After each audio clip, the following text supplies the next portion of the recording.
Day one was not an easy day, but we can say was quite positive because FP1 had a strange crash because honestly I don't know why.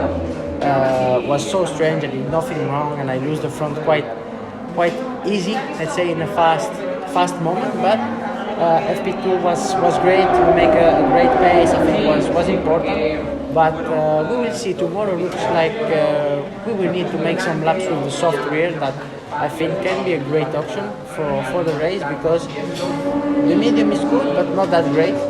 So in general was a positive day. Likely we had a change in Le Mans that Michelin asked us to make one more soft and one less hard for this week, and I think that was a great option because we are struggling a lot to warm up the front tire in the mornings, and happy that finally we can say that we have a great feeling with the front in the afternoon because in the morning was disaster.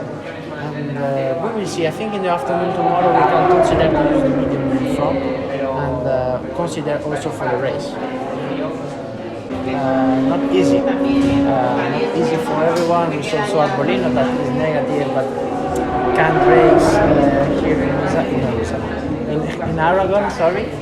But like I said to my mechanics, to my family, I'm more stressful when I'm home than when I'm on the track.